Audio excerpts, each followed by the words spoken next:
Assalamualaikum warahmatullahi wabarakatuh.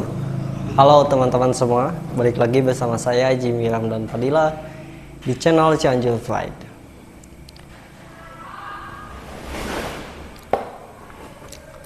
Kawan-kawan, pada kesempatan kali ini saya ingin ucapkan terlebih dahulu pada teman-teman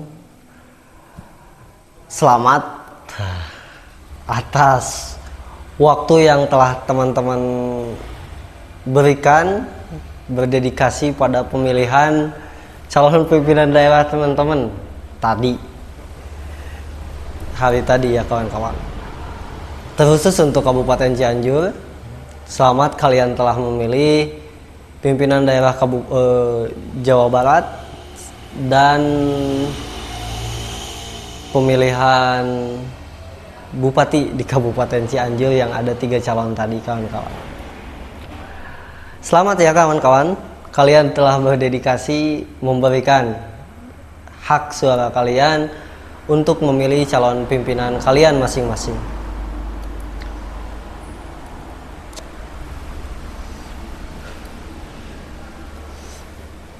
Tapi ada yang menarik kawan-kawan dengan pilihan calon pemimpin kalian gitu, terkhusus di Kabupaten Cianjur kawan-kawan. Bukan menarik dari segi pelaksanaan pemilihan, bukan. Memang baik itu teknis pelaksanaan ataupun masa-masa kampanye dan juga masa-masa sebelum penetapan ataupun sambil bergulir berjalan menuju pemilihan, itu pun sudah sangat menarik gitu kan kawan. Namun yang saya pikirkan menarik itu gini ya, ketika memang pemilihan adalah bagian daripada politik, ya kan, pemilihan kepala daerah ketika disambungkan ke dalam ilmu pengetahuan gitu kawan-kawan, itu kan berkaitan dengan ilmu pengetahuan politik kawan-kawan. Nah, yang menarik di sini bagi pikiran saya ya kawan-kawan, kenapa politik itu selalu hadir di masyarakat di 5 tahun sekali gitu, di masa-masa entah itu mau pemilihan legislatif ataupun pemilihan eksekutif. Nah, kenapa politik itu sendiri tidak lahir di kehidupan sehari-hari?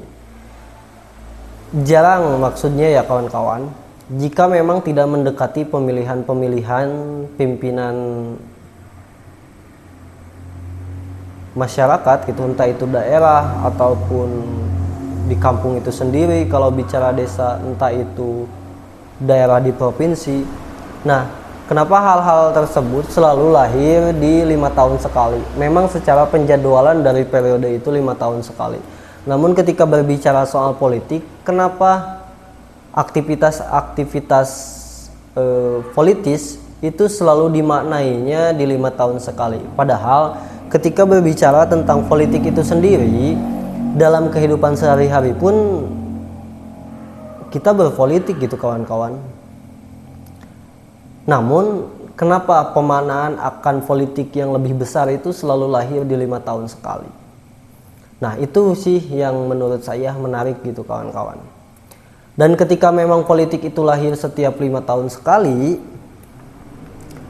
ternyata memang hal-hal ataupun praktek-praktek yang dilaksanakan oleh para tokoh-tokoh dari politik itu, jika kita sebut itu politisi, maka praktek-praktek yang dilaksanakan oleh politisi itu sendiri selalu berfokus pada politik praktis itu sendiri kawan-kawan. Politik praktis itu bukan menuju kepada hal-hal yang jelek saja kawan-kawan, tapi politik praktis di sini adalah politik yang berlandaskan pada praktik-praktik kehidupan sehari-hari di masyarakat. Contohnya misalkan ketika memang satu calon berkunjung pada kelompok masyarakat di suatu tempat, maka yang dibicarakan bukan lagi pemahaman ataupun pengetahuan tentang politik itu sendiri. Namun seringkali ketika memang tokoh calon itu bertemu dengan kelompok masyarakat di suatu tempat itu, Yang mereka bahas berfokus pada kepentingan dari kelompok tersebut. Mereka berbicara jual beli antara janji yang diberikan oleh calon dengan kepentingan yang dimiliki oleh kelompok tersebut. Misalkan di kelompok A kebutuhannya adalah jalan, maka calon yang satu itu akan berjanji ketika memang mereka menang, dia akan memperbaiki jalan di wilayah tersebut. Terus siklus bergulir di area sana saja kawan-kawan.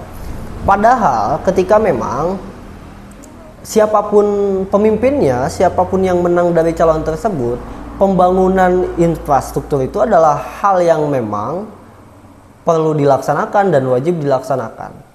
Infrastruktur itu kan bagian dari instrumen pemerintahan yang memang perlu dijalankan oleh pemerintah itu sendiri. Terlepas dari ternyata hal tersebut selalu didagangkan, padahal itu kan hal wajib gitu kawan-kawan. Kenapa harus dan perlu diperdagangkan gitu kawan-kawan? Sehingga hal-hal tersebut bagi saya adalah hal-hal yang menarik gitu. Ketika memang lahirnya di 5 tahun sekali dan prakteknya pun ternyata praktis semua berbicara tentang teknis lapangan saja. Semua berbicara tentang bau-bau kepentingan saja. Tidak lagi ada pendekatan tentang pendekatan pengetahuan dari politis itu sendiri. Nah itu kawan-kawan yang menarik gitu. Ketika memang saya berpikir ketika tadi gitu ikut nyoblos, saya pikirkan gitu. Saya berpikir ya saya juga kan bagian daripada masyarakat gitu kawan-kawan. Saya bukan siapa-siapa, saya juga masyarakat sama seperti teman-teman semua. Nah, yang terpikir dalam pikiran saya ya seperti itu. Kenapa memang ketika lahirnya politik secara besar itu selalu terjadi 5 tahun sekali dan berbicara tentang ya praktis kepentingan semua. Tidak lagi berbicara soal basis fondasi pengetahuan politik bagi masyarakatnya. Sangat disayangkan kalau menurut saya itu sendiri gitu kawan-kawan. Ketika bicara politik itu 5 tahun sekali, namun tidak ada esensi pengetahuan yang bisa didapatkan oleh masyarakat secara umum selain daripada ya pengalaman serta pengetahuan praktik-praktiknya saja. Ya dampaknya ketika memang masyarakat masyarakat terus disuguhi dengan praktek-praktek politik tanpa basis dasar pengetahuan, ya bisa kita lihat sendiri gitu kawan-kawan bahwa konflik sering terjadi karena memang landasannya itu ya kepentingan. Satu kelompok A dengan kelompok yang B pasti mempertaruhkan jiwa dan raga serta nyawa bahkan ketika memang mereka ingin memenangkan calon mereka. Karena apa? Karena ya basisnya kepentingan. Setiap orang pun pengen kepentingan dia menjadi yang utama daripada kepentingan orang lain. Nah itu minusnya gitu kawan-kawan ketika memang pertemuan politik jangka waktu 5 tahun itu berbicara soal kepentingan. Nah maka saya berpikir bahwa memang apakah tidak bisa edukasi politik itu dilaksanakan oleh ya instrumen pemerintahan yang ada, tokoh-tokoh politik yang ada, misal di Kabupaten Cianjur ini dilaksanakan secara massal dan masif gitu kawan-kawan. Kenapa? Apakah tidak bisa gitu? Apa sih hambatan-hambatan yang memang tidak terciptanya hal tersebut?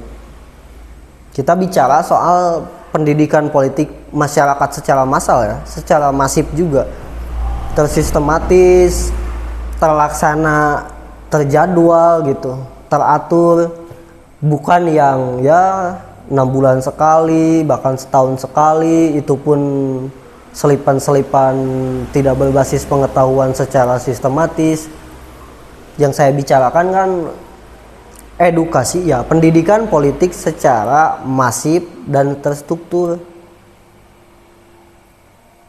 Masifnya misal 1 minggu sekali ada pendidikannya, terstrukturnya ya dijadwal dalam 5 tahun itu ternyata setiap 1 minggu sekali itu ada pendidikan politik masyarakat. Nah kenapa hal itu tidak terjadi?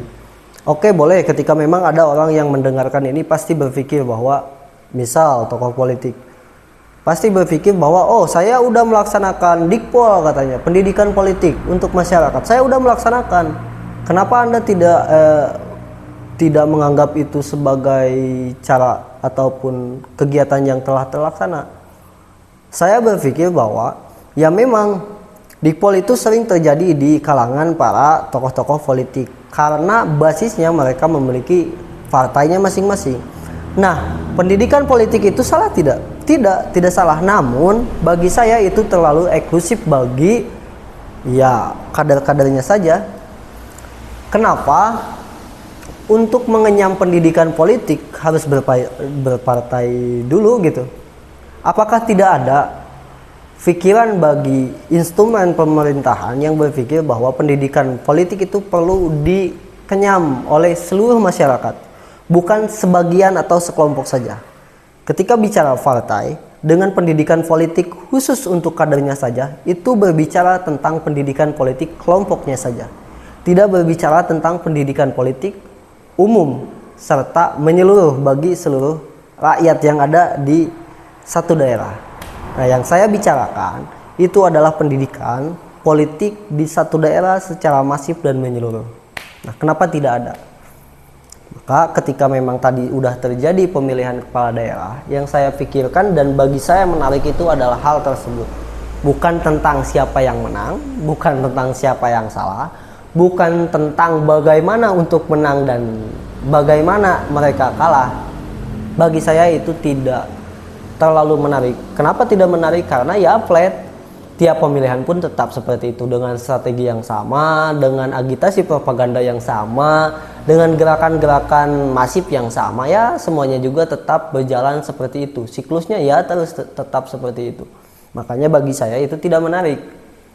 Yang menarik itu ketika memang pimpinan daerah telah dilantik, selama 5 tahun mereka masif dan konsisten serta berkomitmen untuk menciptakan edukasi politik bagi masyarakat secara menyeluruh. Gitu yang menarik bagi saya ketika melihat praktek-praktek yang terjadi di masa sebelum dan hari H pemilihan gitu kawan-kawan.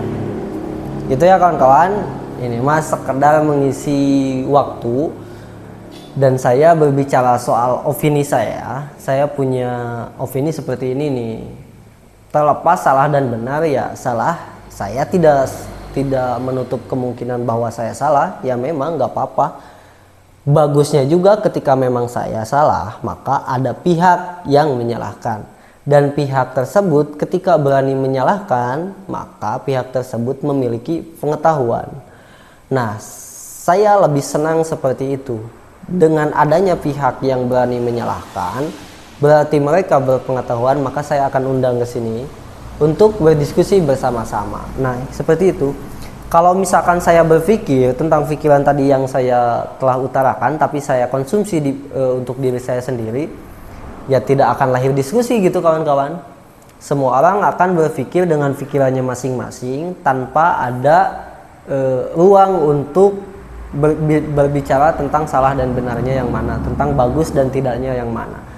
Ketika memang pikiran seperti tadi dikonsumsi secara pribadi tanpa dicurahkan, maka kecenderungan untuk merasa benar sendiri itu pun akan lahir semakin besar.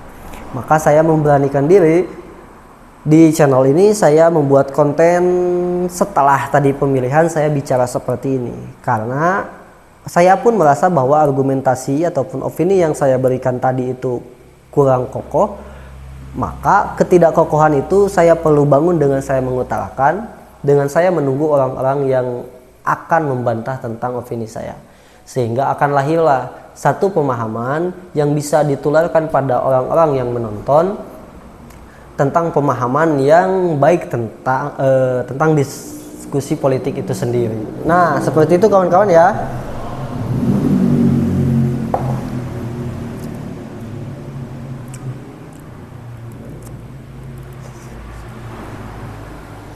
Saya ucapkan terima kasih pada kawan-kawan yang sudah menonton. Semoga harapan kawan-kawan terpenuhi di masa yang akan datang. dengan memilih pemimpin yang telah kawan-kawan pilih tadi. Saya ucapkan terima kasih sekali lagi. Billahi taufiq wal hidayah. Wassalamualaikum warahmatullahi wabarakatuh.